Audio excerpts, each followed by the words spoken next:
Hey guys, it's Bailey. Welcome back to the channel and thanks so much for tuning in to what is going to be a review of the PUR Bare It All 12-Hour 4-in-1 Skin Perfecting Foundation. Got this guy from Octoly recently and have been trying it out ever since. For those of you who might not know, Octoly is just a website that people who make videos on YouTube or Instagram can contact brands if they're interested in trying a product. The brand can either say yay or nay to ultimately give you the opportunity to try the product to include in a video in whatever way you see fit. I was originally going, this is actually a face that I had filmed a getting ready with me with earlier in the day with the intent to kind of do check-ins throughout the day and then a review of all the products at the end of the day. So do know that I have a video coming on like the eyeliner, new brows from Makeup Forever, not this lip but a different, it's called a Cocoon Lip Tint from Kaylin. It's one of those peel off lip products. Like I had a whole mess of products I was talking about in this video, but as the day wore on and I really took a good hard look at how this foundation performed, I just wanted to do a solo review because I have some thoughts. So yeah, if you're interested in that, let's go ahead and dive in. But before we do, if you're new to the channel, thank you so much for tuning in. Don't forget to subscribe and become part of the Bailey Bunch if you're interested and want to see more videos from me.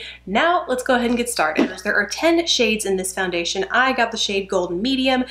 This says, the claim is right on the bottle, 12-hour 4-in-1. But the strange thing is, and I don't know if it is just, it's late. I'm filming this like 12 hours, a little over 12 hours after wear with major touch-ups, as you'll be able to see. But I don't know if it's late night brain or what, but I can't figure out what the 4-in-1 is, like what the 4 things it's supposed to do in one. It is nowhere to be found on the box. It's nowhere to be found in Octoly, and it's not on the website for this product.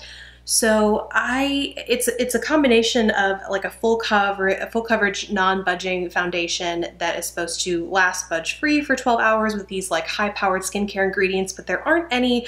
Typically when a product says X in one, it will list out like everything it's supposed to do, like foundation, conceal, anti-aging, blah, blah, blah. And that just, I cannot find that anywhere. And so I'm so sorry if it exists. I am not seeing it. That said, I will talk a little bit about the claims and everything it does claim to do because it is a lot. I just can't find those 4 things. So it retails for 39 bucks and you get 1.5 fluid ounces, which is, I mean, more than the standard 1 fluid ounce, which is pretty great. The claim is that it gives you 12 hours of demi-matte wear to instantly perfect the skin, but it also says there are some, I'm looking at the product page right now, also says there's some skincare ingredients like agave extract, green tea, ginseng, B vitamins, and PUR's proprietary Keratin, right? Because keratin's with a K, Keratin complex, to moisturize and plump the skin while stimulating skin's renewal process and fight signs of aging. So it's also supposed to help your skin over time as you wear it. I'm not sure if I said this before, but I am shade Golden Medium in the 10 shade spectrum. That's inching a little bit more towards the middle of the skincare range. So I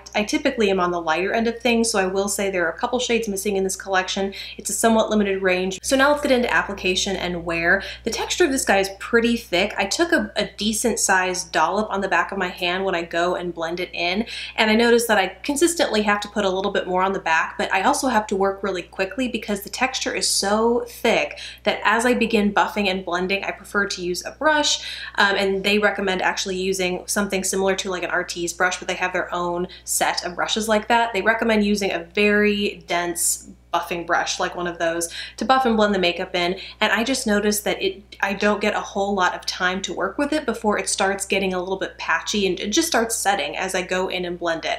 So recommend you work in pieces across the skin because the texture is so thick, it just dries really quickly. And I found it was buildable to some extent. You'll be able to see, I think that it evened out a lot of the major pigmentation. Not that it's terribly dramatic, but it just did a good job at evening out my skin texture or skin tone. But when it comes to things like the mountain that I have on my cheek or some of the breakouts I have in my hairline and temple, it didn't totally cover those up. So you will need some sort of color corrector beforehand or just an additional concealer, a heavy duty concealer to go on over top of it. I wouldn't say it is a totally full coverage foundation. It is buildable, but up to probably a medium full-ish kind of coverage. Also, beyond how buildable it is in terms of coverage, I would say that the texture, because it's so thick, it's the weirdest thing. It definitely does set down to where if you try and blend it, it gets patchy, but at the same time, it still maintains kind of a dewy, tacky texture throughout. Dewy isn't the right word because it definitely dries demi-matte, but it retains this tacky texture throughout the day that definitely is emphasized as you build the foundation up. It's the weirdest thing. For some reason, it just didn't really set fully on my skin, even on my dry patches. For reference, I have combo skin, so typically I struggle with shine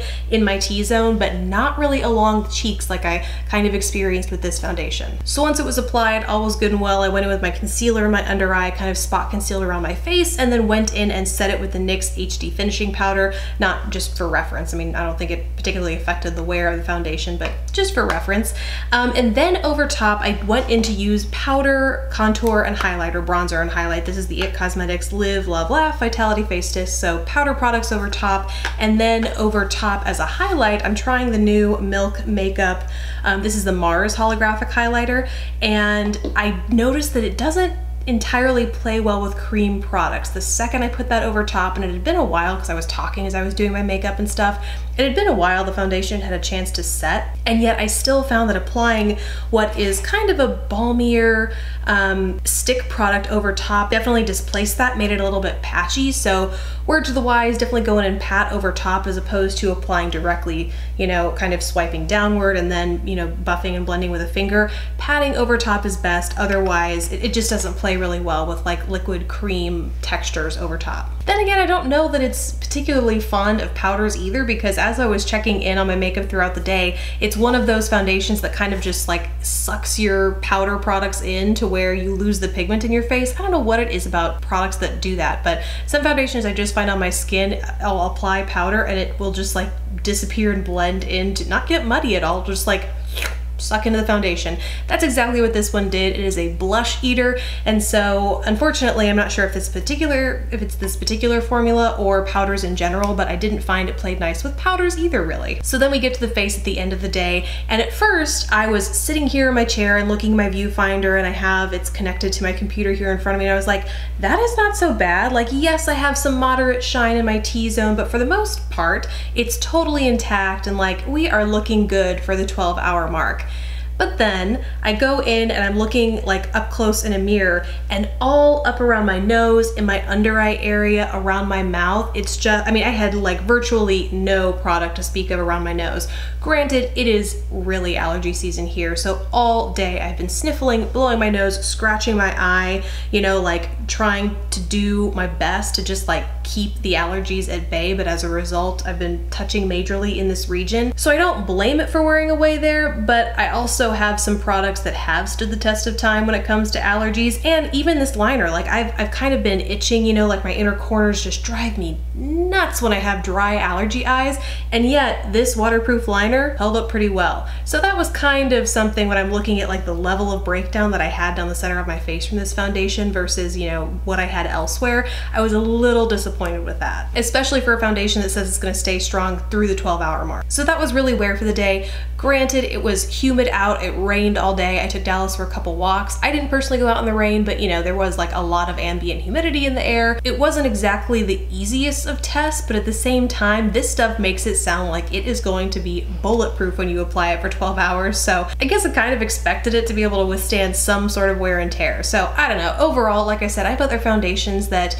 give me a really beautiful demi-matte finish that do last all day. So this is definitely not my first pick. I might recommend this to someone who actually has dry skin, even though it says it dries demi-matte. Like I said, it just has a really thicker, almost maybe more of a hydrating with those skincare ingredients. Maybe that's why it just didn't perform well on my skin, is because it has some really nourishing skincare in there. And so maybe someone with a drier skin type would really love this kind of foundation.